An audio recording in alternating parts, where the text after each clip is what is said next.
No, they're not turning Union Station into a campground. It's not even a used Winnebago sales lot. It is a gathering of Winnebago owners from all over the continent. Folks come from as far away as California and Canada just to meet other folks. One woman said she began driving in January, stopping at Winnebago club conventions all over the country. Next week she goes to Sarasota, Florida. Drivers bring their families and pets and friends. About 75 vehicles came to Montgomery this year. Some are afraid that with the fuel shortage, next year's turnout may not be so great. Lisa Nielsen, WSFA TV News. The body of Connie Little Gant was found around 1:30 Sunday morning on a street off of Dalrado Road near the back gate to Gunner Air Base. She'd been brutally beaten and sexually assaulted. Miss Gant worked at Ezel's restaurant on the Wetumpka Highway. Jerry Hamilton, manager of the restaurant, says Miss Gant was a dedicated worker, a person he called his right arm. She was an extremely good worker, extremely well liked. She had a tremendous personality. She met the public well. People really liked her. They came in. She got to know the people that do business with us quite well, and a lot of people look forward to coming out and talking to her. She was always very personable with people. She was, just truthfully, she was my right arm. A team of 30 detectives is working on the Gant murder case. Detective Chief C.D. Sherlin feels there has to be someone who saw the abduction of Miss Gant Saturday night in the parking lot adjacent to the Embers, and he wants that person to come forward. We're hoping someone will come forward that seen something in the parking lot near the Embers Saturday night, approximately 11:15, 11:30. As crowded as it was, we feel like someone must have seen something, and we're just asking that these people come forward with whatever information they have. Whatever they have might be just what we're waiting to hear. Detectives admit they are dealing with a whodunit, a case where the motive and criminal have so far eluded them. The murder of Connie Gant has shocked the entire Montgomery area. The Montgomery police say that both women and men can take certain precautionary measures to ensure their safety. Here with that report is Norman Lumpkin. Law enforcement officials say always travel in pairs, more than that if possible. They also say a cardinal rule is to keep your car locked at all times. They also say when you come back to your automobile to check the back seat. Montgomery Police Chief Charles Swindle says he has some common sense rules for personal safety. It's common sense. There's no point in driving up into a dark area, getting out of your automobile when you're alone, unless you at least look around the place, see that there's no one standing in the shadows there to abduct you. And we know that it can happen right here in Montgomery, Alabama, and it is happening on a daily basis. We just ask the ladies and the men also that to travel in pairs if they can, know where they're going, make some preliminary plans about who they're going to see when they get there, keep the doors to their car locked until they get ready to exit the automobile, and just use common sense. If you just go jump out in the middle of a darkened area out there, you're just asking for it. The cold, hard fact in this situation is if you disregard any of the personal safety guidelines, you may be putting your life in the hands of somebody who cares nothing about it.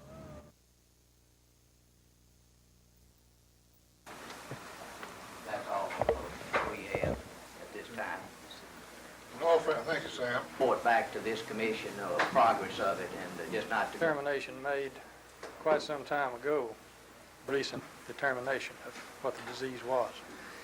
And he either got it from this site we're talking about or the one on Westfield. You know, told hearsay that it belonged. We would specifically like to ask the commission to request the county health department to delay implementation of the treatment until a thorough investigation is held. And we feel this should, in the investigation, this should not just be a matter of the county health department informing the residents of Broadmoor how they see the situation. We think that there should be a representative from the county commission involved, perhaps the city if they want to be, perhaps any other governmental agencies. We feel that it is such a serious matter that an environmental impact statement should be made so that it's clear that the danger is great enough to justify affecting these many people.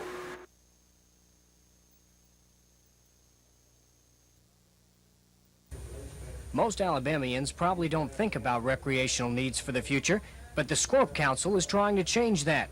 The committee, formed last October by executive order of former Governor Wallace and endorsed by Governor James, is seeking public input on a statewide comprehensive outdoor recreation plan. The plan will help secure matching federal funds for state and local recreation projects. According to Scorp planner Howard Klons from Auburn University, the state will receive $6.2 million in federal funds this year for projects ranging from community swimming pools to state parks. Next year, Alabama expects to secure more than $7 million. Klons says there is a definite need for such a plan. We want to be able to let the people of Alabama have the recreation opportunities that they need. And our purpose here is to develop a framework whereby the people can have an input into recreation. Now, the 5-year plan is established so that we can be forward-looking in our recreational needs. And using 5 years of planning at a time will give us the opportunity to be forward-looking. The council hopes to submit the comprehensive outline by late next year. Klons says if successful, the Scorp Council could serve as a model for programs in other states across the country. Paul Roth, WSFA TV News. Then we will work with our agencies and with the legislature and aid in giving information and statistical matter to them so that we might better present the budgets to the individual members. What will be your role then in the actual events that take place tomorrow? Well, tomorrow, the first thing, and historically the budget officer gives an overview on the revenues that would be available that the budget shall be written on, and explain the sources of funding and the reasons why that we think there will be the amount of revenues that we anticipate.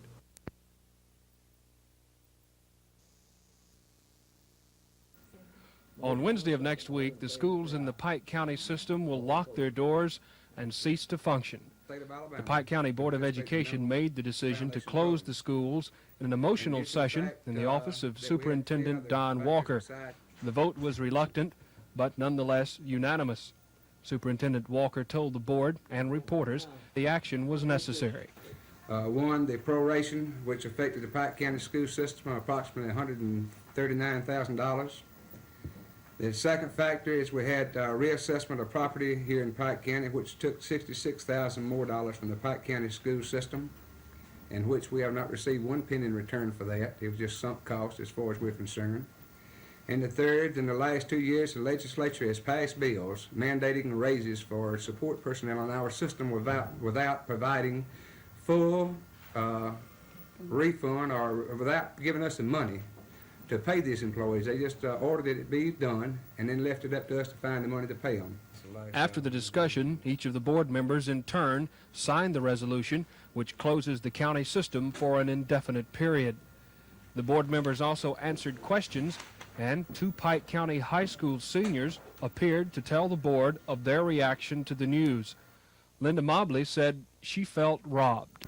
I have all the respect in the world for these people sitting in this room right here who tried their hardest, because my mother's on the school board and she's fought and she's not going to quit fighting. We're all going to stand together, and if Pike County is going to be heard from, it's going to be now, because you stand united, you stand divided, you fall. But we're not going to fall. They're not going to put us down. Not now or not ever. One of the other tragedies here in Pike County, because of the schools being closed, is the fact that almost 200 seniors will not be walking across the stage and receiving their high school diploma this spring. Dennis Latham, WSFA TV News, Troy, Alabama.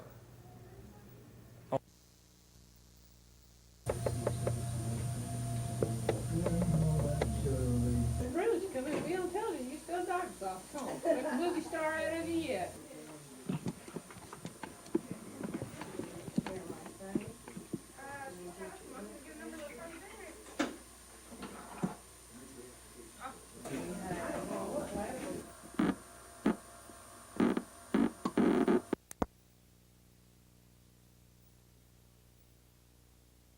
Now, people are relying at the present time on doctors in Montgomery and Wetumpka and Prattville. And a lot of people out here have not been able to find a family doctor, and this is the answer to their problem.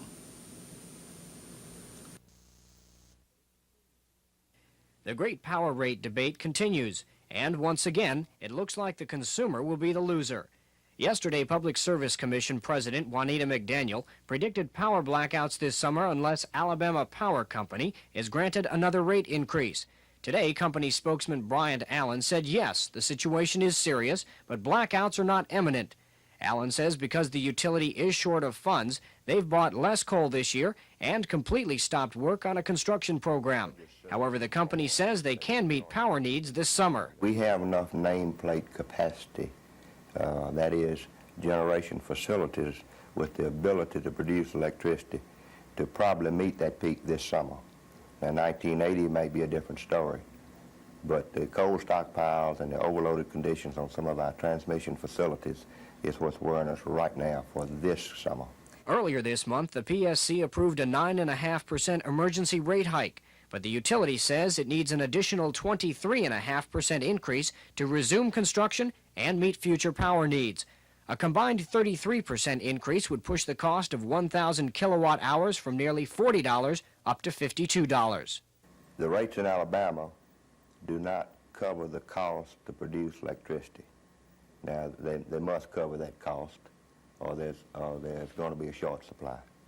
Allen says if the total rate hike is approved, consumers won't see another increase for nearly 2 years. But after that, there's no way of knowing if electric rates will have to go even higher. Paul Roth, WSFA TV News.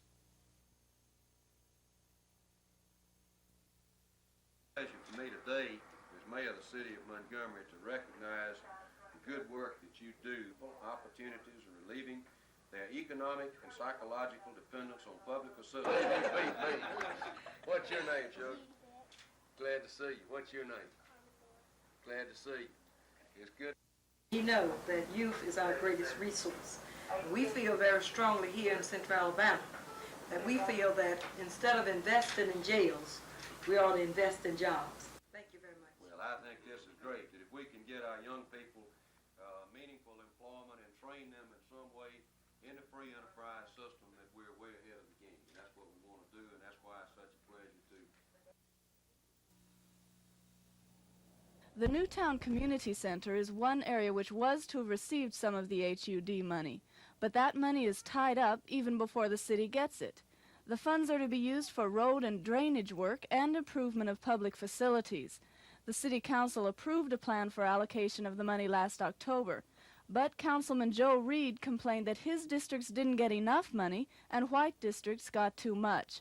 So last week, the City Council decided not to spend any of the money until the plan for its uses is re-evaluated. My thinking is that in Montgomery or anywhere, a drainage ditch that's a problem, whether it be in a white area or a black area or wherever, is the same problem. And this is the way the council voted the expenditures of these funds. And if and when they are ever released, that's the way we'll spend it. But no one is getting any money until research on the proposed uses is complete. Lisa Nielsen, WSFA TV News reporting.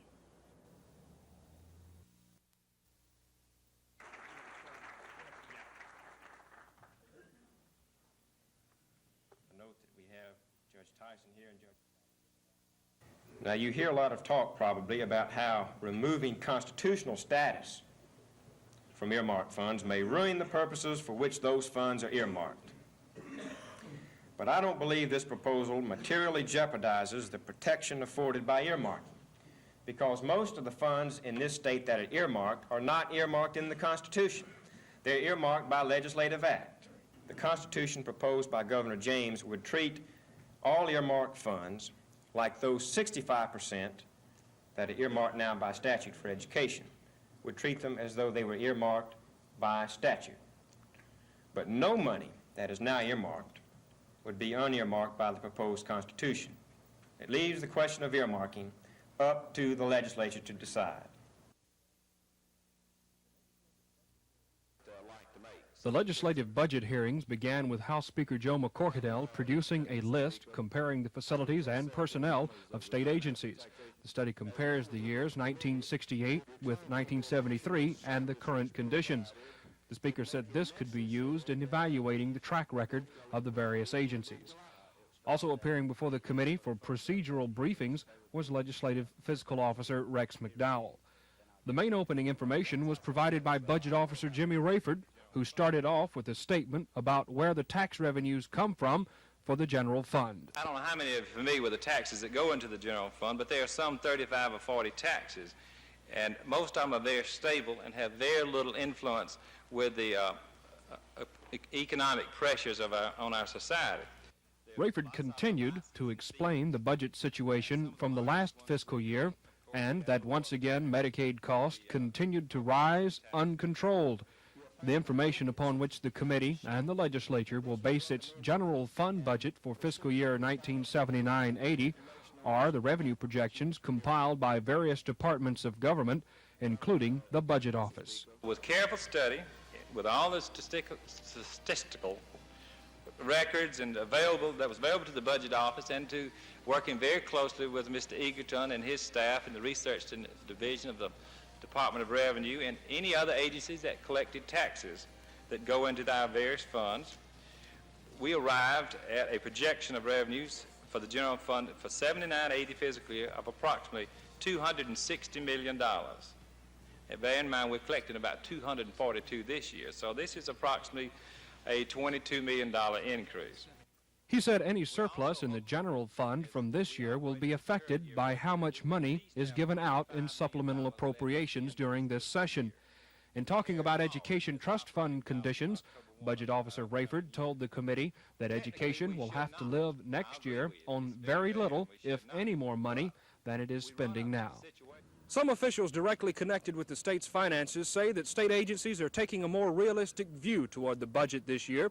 Those same officials also agree that fiscal conservatism is on the rise in Alabama.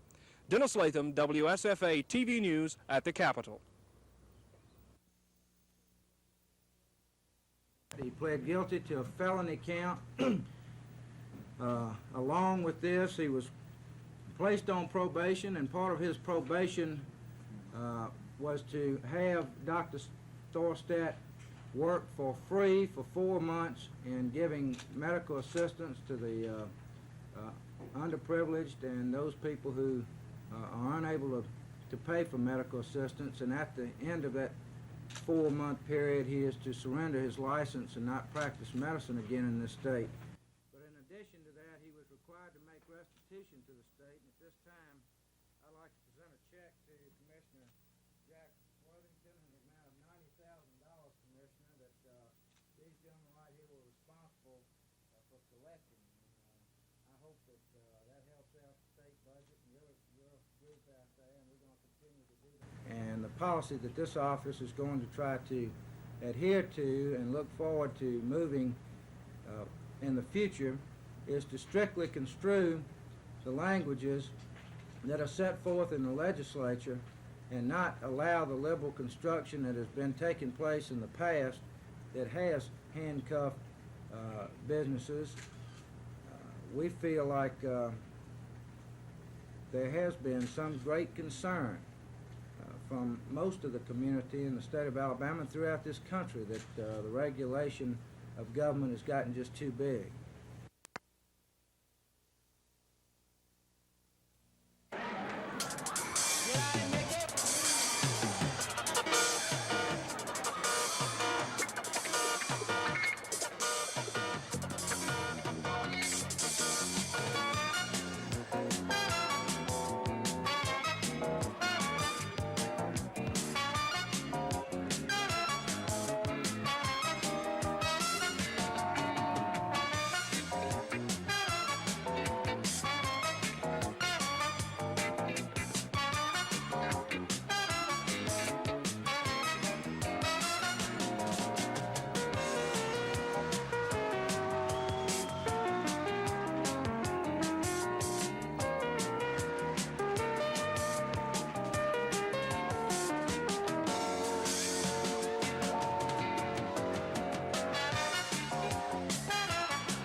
This morning, in a show of support for the 232-mile Tennessee-Tombigbee waterway, Governor Fob James and other state officials, along with Alabama business and commerce leaders, endorsed the project. Moments later, Waterway Development Authority Administrator Glover Wilkins announced construction of the waterway is ahead of schedule, and if federal funding remains strong, the early completion date will save taxpayers millions of dollars. The money we have so far, the work that's been accomplished so far, the money that's in the president's budget, if we can stay on this schedule through 1980, will mean that we will finish in 1984. If we can complete the waterway 2 years earlier, we'll make a savings to the taxpayers of about $200 million. Only 2 weeks ago, a federal judge in Mississippi dismissed a major portion of a suit aimed at stopping the project. Wilkins noted the judge's decision allows work to continue while the waterway faces other obstacles. The next test, congressional funding. Governors from Alabama, Mississippi, and Kentucky will attend an appropriation hearing on Capitol Hill April 9th. The governors will try to persuade Congress the project is not a boondoggle and should receive full funding. While the red tape continues, the project is 1/3 complete. Limited navigation from Columbus, Mississippi to the Gulf Coast will open this fall. Another sign the waterway, considered a dream in 1946 when signed into law, will soon be a reality. Paul Roth, WSFA TV News. The courtroom in the Pike County Courthouse was packed, and then some, as the County Commission held its meeting. Hundreds crowded in to see what action would be taken to keep the county school system from closing next Wednesday. On Monday, the school board voted to close the schools because of a lack of money. That money could come from a sales tax already turned down by the County Commission and the voters. State School Superintendent Dr. Wayne Teague appeared and told the Commission that more local revenue was needed. There's no way the state can provide more funds. You own a state formula like all other systems. There's no way the federal government can give you more funds. You're funded there at the maximum. So it's up to the people of Pike County. If you want schools, you must raise more local revenue. Teague was not the only one to appear. Bill Sanders, representing the Goshen community in Pike County, said the people wanted the tax to keep the schools open. Schools are broke. They cannot borrow any more money. They will close next Wednesday unless you vote some kind of help, and we're seeking the 1-cent sales tax. You're the ones now who can help keep the doors open, and now's the time to do it. The proceedings were frequently punctuated by cheering and clapping from the crowd, especially when probate judge Ben Reeves, the chairman of the commission, announced the results of the vote on the tax proposal. It appears from the vote of the county commission there being 4 yes votes and no votes, I, Judge Reeves, declare this amendment of this ordinance a resolution passed as of today, the 21st day of March.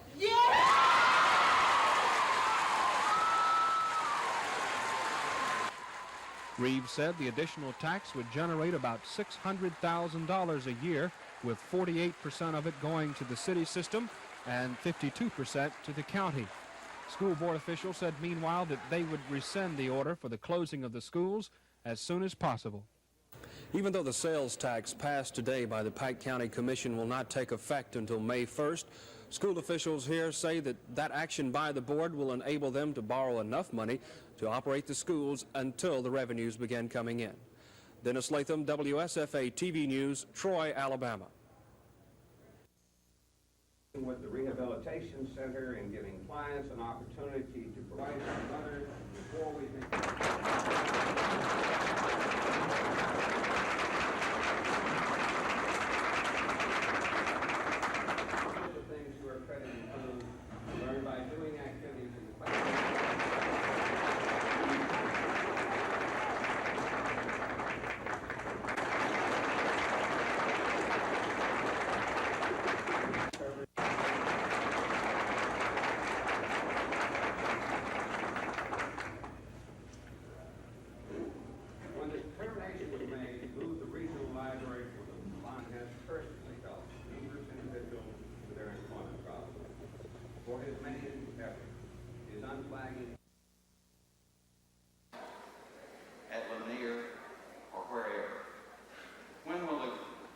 to be graded, run through our computer printers, and it's not a grade in terms of an A, B, or C or anything like that. All right, the question first is, where's the funding coming from?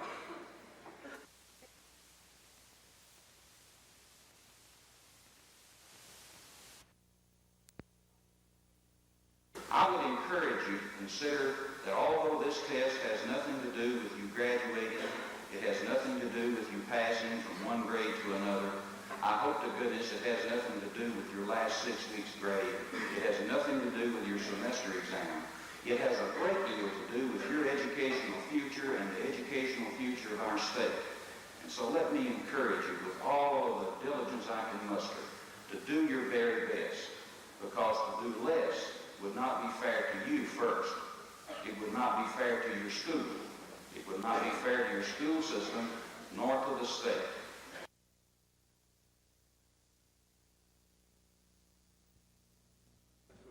Attorneys John Carroll and Al Pennington filed the appeal today without Evans' approval and said it was the duty of attorneys to argue the errors of law, whether Evans wanted it or not. Attorney Carroll outlined the appeal. There are certain legal elements which compose a robbery. That's by law in Alabama, and the trial judge should have told the jury what those elements were.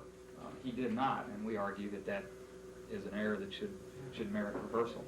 Why are you trying to save a man that wants to die? I don't think it's a question of trying to save a man. It's my duty as an attorney to call to the Alabama Supreme Court anything that I think is an error in the case. It's my duty in representation of that claim. The Supreme Court justices will have to examine two main points of law before handing down a decision in this case. Number one, can the attorneys argue this case before the Supreme Court without the approval of their client, John Lewis Evans? And number two, is the error grounds for reversal in his death sentence? This is Norman Lumpkin, WSFA TV News reporting. This is the first meeting for the Advisory Council. Their job is to design a plan for Alabama's higher education system for the years 1980 through 85. Governor James has asked that the plan be ready by September so that he can utilize it in his budget preparation for fiscal 1980. Dr. John Porter, the executive director of the Alabama Commission on Higher Education, says they have a unique opportunity. I think that we have here an opportunity to accomplish a plan for the state of Alabama that's unparalleled in the previous history of the state and not likely to occur again. Porter adds that he doesn't expect total agreement on the plan, and if it is to work, it must be designed with the entire state higher education system being considered, not merely the individual institutions. Michael Jones, WSFA TV News. What we had here tonight is two gondoliers turning over on its side, and it was loaded with pine chips and the caboose. We had no injuries. The conductor was transported to the hospital for observation. We were very fortunate tonight that there's no other type chemicals involved in this train derailment. We should have it turned loose in the next 30 minutes.